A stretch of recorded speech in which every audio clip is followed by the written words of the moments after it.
Ah, c'est écrit en quoi là? Alors c'est écrit en cyrillique, mais moi je ne lis pas le... Vous ne lisez pas le Je cyrillique? ne lis pas le cyrillique. Bonjour Nicole. Bonjour, bonjour. Bienvenue dans Affaires conclues. Merci beaucoup à vous aussi, bonjour. Alors on était en train de se dire que cet objet est très étonnant. D'où vous vient-il? Je crois que l'histoire est incroyable.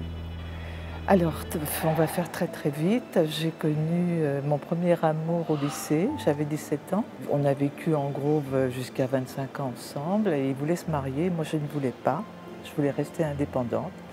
Et donc la vie nous a séparés. Et 43 ans après, sa nièce a fait des recherches et c'est comme ça qu'on s'est retrouvés en 2011. Ah, et je l'ai connu pendant 5 ans. Et malheureusement, il avait des gros problèmes de santé, voilà. Mais donc c'est lui qui m'a offert ça parce que j'adorais et j'avais vraiment l'impression que ça le protégeait. D'accord. Mais l'histoire est dingue. Vous avez retrouvé votre premier amour et Ouais. cet objet, c'est ce qui a scellé quelque part vos retrouvailles, si je comprends bien. Tout à fait. Magnifique. Vous avez décidé de vous en séparer. C'est un peu trop chargé émotionnellement? Non, c'est pas ça, si vous voulez, c'est qu'on arrive à un âge où on pense à l'avenir en 2 mots. Et mes enfants ne sont pas, je veux dire que pour moi, ça représente quelque chose, mais pas pour mes enfants. Elles n'ont pas de formation religieuse, pour eux, ça ne leur parle pas du tout. Il n'y a pas d'attache. Donc autant parce que je trouve qu'elle est très très belle et j'ai vraiment l'impression toujours qu'elle va protéger les gens. Et je trouve que ce serait dommage que ça soit bradé, quoi. Parce que, je sais pas, j'aime beaucoup. Vraiment. C'est très clair, c'est très clair. Dites-moi, Diem, après avoir entendu cette histoire Oui. très émouvante, qu'est-ce que vous pouvez nous dire de cet objet? Est-ce que vous en croisez de temps en temps en salle des ventes ou c'est assez rare? Alors on en croise de temps en temps en salle des ventes, mais on n'en a pas souvent de si joliment décorée. C'est pour ça qu'elle est très intéressante. Donc on est sur une icône. Là on va avoir la représentation de la Vierge. C'est une Vierge à l'enfant avec Jésus. Donc c'est un bois, on va pas pouvoir le regarder ici. Voilà, donc c'est du bois qui est peint. Et ensuite, dessus, il y a une protection qui est mise. C'est une protection en argent qu'on appelle Oclade ou Risa. Donc ça, ce sont des protections qui sont régulièrement mises sur les icônes, notamment en Russie. Et donc ce sont des protections en argent qui, là, est particulièrement décorée, parce que parfois, elle est toute simple, on va juste avoir les trous. Mais là, ce qui est sympathique, c'est qu'on a à la fois une jolie gravure qui nous donne tout un dessin pour le draper ici du vêtement de la Vierge. Et ce qui est encore plus sympathique, c'est le travail de l'émail. On a un joli travail d'émail cloisonné ici avec plusieurs couleurs qui fait vraiment ressortir le métal. Et ça, c'est sa richesse parce que là, vous voyez, juste au-dessus du voile de la Vierge, on a quelque chose vraiment de très bien fait et surtout, vous voyez, c'est très délicat mais on a très peu d'accidents. On va avoir des petits manques parce qu'effectivement c'est fragile, c'est une fine couche d'argent et donc elle est travaillée voilà, comme on peut. Elle est normalement cloutée, alors là elle s'enlève un petit peu mais normalement elle est cloutée sur l'icône. Mais mis à part le manque qu'on a là et ici, elle est quand même plutôt complète et en bon état. Donc on parle de Vierge de Kazan, c'est le modèle.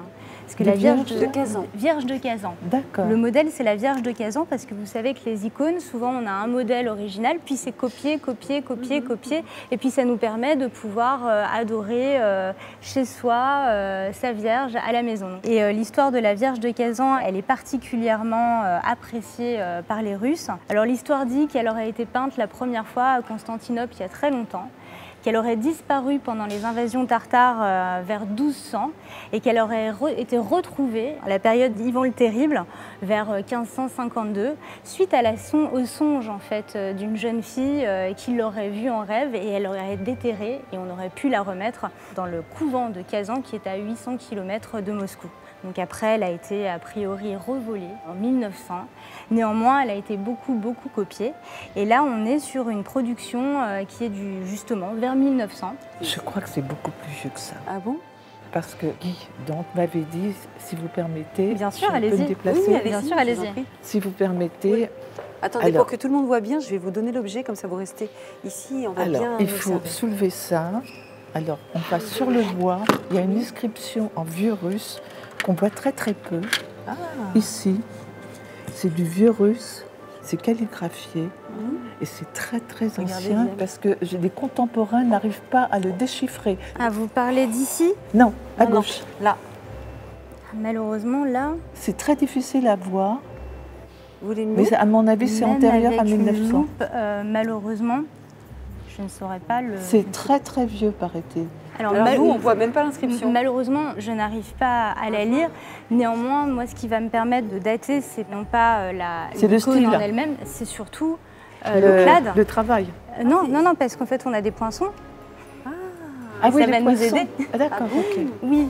Alors génial. peut-être qu'elle est un petit peu plus ancienne, même si je pense qu'on doit quand même être autour Peut-être qu'il y a eu que le bois dans un siècle. premier temps et après... Et qu'elle a été protégée ensuite parce qu'ici on a des poinçons. En fait, c'est un peu comme toute l'argenterie qu'on va avoir en Europe, en France, en Russie, c'est exactement le même principe. Donc ça nous dit que ça a été réalisé à Moscou, que donc c'est 875 millièmes, voilà, d'argent dedans.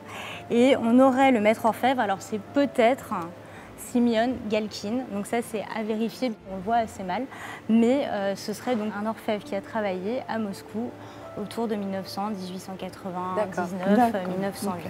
En tout cas, ça va nous donner une bonne indication de la date et en général, c'est fait pour des icônes qui ont peut-être été faites un petit peu avant, antérieurement, mais pas forcément beaucoup avant. Écoutez, tout ça est très clair. Après avoir raconté cette histoire de l'objet, Diem, à combien estimez-vous cette icône ? Eh bien, étant donné qu'elle est en bon état, qu'elle est jolie, que le décor, enfin bon état, même si on a quelques accidents, mais en tout cas que c'est plutôt complet, qu'elle est très finement travaillée, je vais vous donner une estimation de 1 500 €. Ah oui, ça je ne m'y attendais pas. Ça peut faire Vous plus êtes parce qu'on a des amateurs. Nicole ? Oui. Ouais. Positivement ? Ah oui, tout à fait. Vous ne saviez pas que c'était un objet si précieux Non. et ça vous émeut. Je comprends. Vous voulez la vendre ou vous voulez... Oui, je veux la vendre parce que pour moi, je suis persuadée qu'elle protège. Si vous voulez, c'est mon sentiment. Hein. Et donc, je souhaite que ça soit transmis. Et mes enfants ne sont pas réceptifs à ça. sûr. Donc, autant que ça, il y a quelqu'un pour qui ça va parler. Pour qui ça va avoir du sens. Voilà, et il y en a pour qui ces icônes ont du sens. Donc, Bien sûr. Vous allez transmettre un très bel objet et ça, c'est aussi très émouvant. Ben, Écoutez, Nicole, merci en tout cas de nous avoir amené cet objet. On est tout cœur avec vous pour que vous fassiez une belle vente auprès de nos acheteurs. Merci beaucoup. Merci. Merci Au revoir, à vous. Nicole. Au revoir, Diane. Merci. Au revoir. Au revoir.